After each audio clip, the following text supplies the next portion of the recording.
All right, let's get right down to it and tackle one of the biggest questions out there for anyone even thinking about retirement. It's this number that, feels both massive and kind of small all at once, $400,000.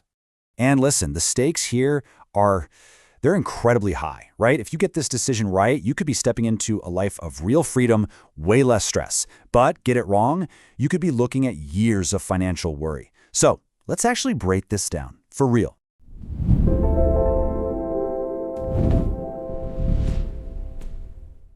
Okay, so to make this feel less like just a bunch of numbers, let's talk about a real-life scenario.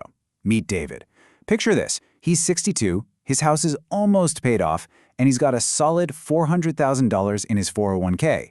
He's done with the 9-to-5 grind, and he's asking himself that huge question. And that brings us right to the heart of the problem, the big $400,000 question. And you know why this is so tough for David? And honestly, for pretty much all of us. It's because he's hearing two totally different stories. On one side, you've got the so-called experts telling him you need $1 million minimum. But then he looks around and he knows people who've retired on way, way less than that. So who's telling the truth here? Well, to get to the real answer, we have to stop thinking about that $400,000 as just one big pile of cash. We need to translate it into what actually matters, a monthly paycheck. So if David follows the classic 4% withdrawal rule, and that's a really common starting point for retirees, it means he can safely pull out about $16,000 a year from his nest egg to live on. Now, if you break that down by month, you're looking at roughly $1,333, and that's before taxes. Now, let's pause right there. For most of us, living on just that would be incredibly difficult, maybe even impossible.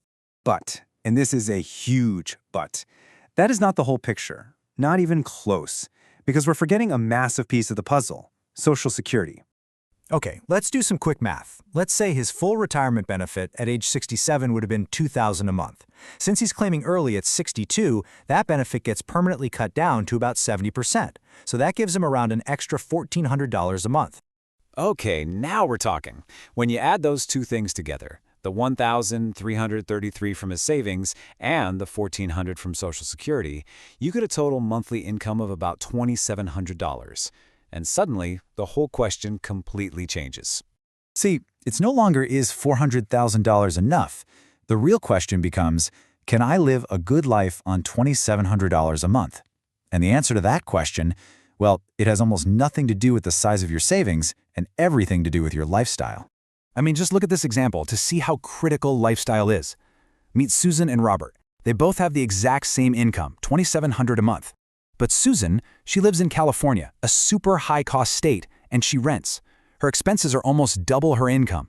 Her plan just doesn't work. It fails. Now look at Robert. He owns his home, no mortgage, in a much cheaper state. His lifestyle is more modest, and guess what? His expenses are totally covered, with a little bit left over. Same income, totally different worlds. And this right here is the absolute heart of it. We get so obsessed with the magic number, that big portfolio size, but we completely forget to look at the other side of the ledger, what we're actually spending every month. So, here's the good news. You are not just a passenger on this ride. You're in the driver's seat. There are several really powerful levers you can pull to make the math work, even with a smaller nest egg. And here are the big four. First, you can change where you live. Second, you can change the home you live in. Third, you can change how much you work, or if you work at all. And finally, you can be strategic about when you take your Social Security.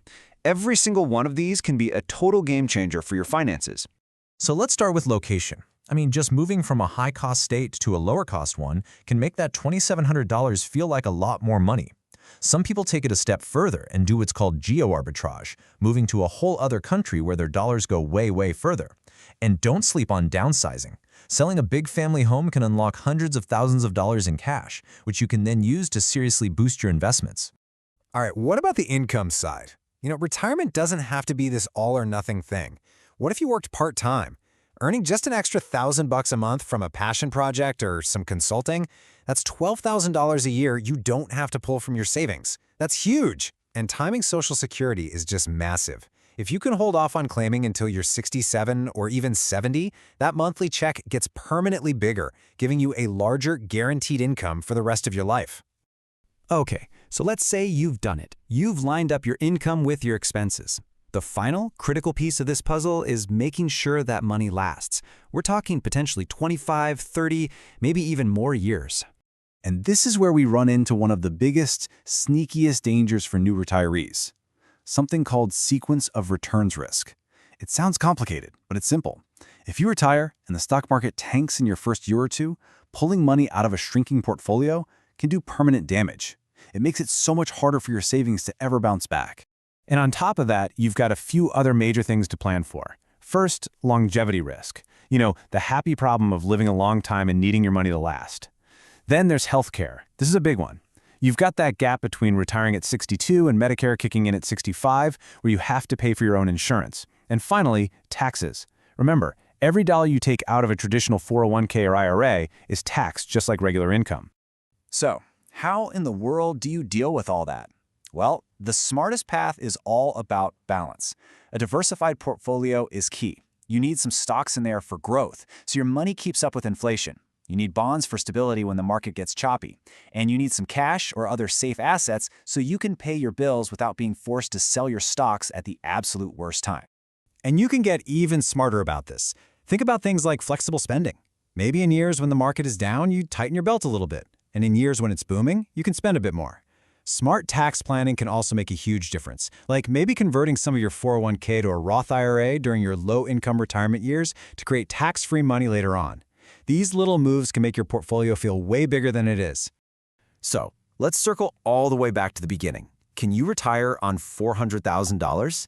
And the answer is yes, it is absolutely possible. But, and it's a big but, it's not a given. It really only works under a specific set of circumstances. You've got to have very little debt, you need to have a really good handle on your spending, and you need a plan that's flexible enough to roll with the punches.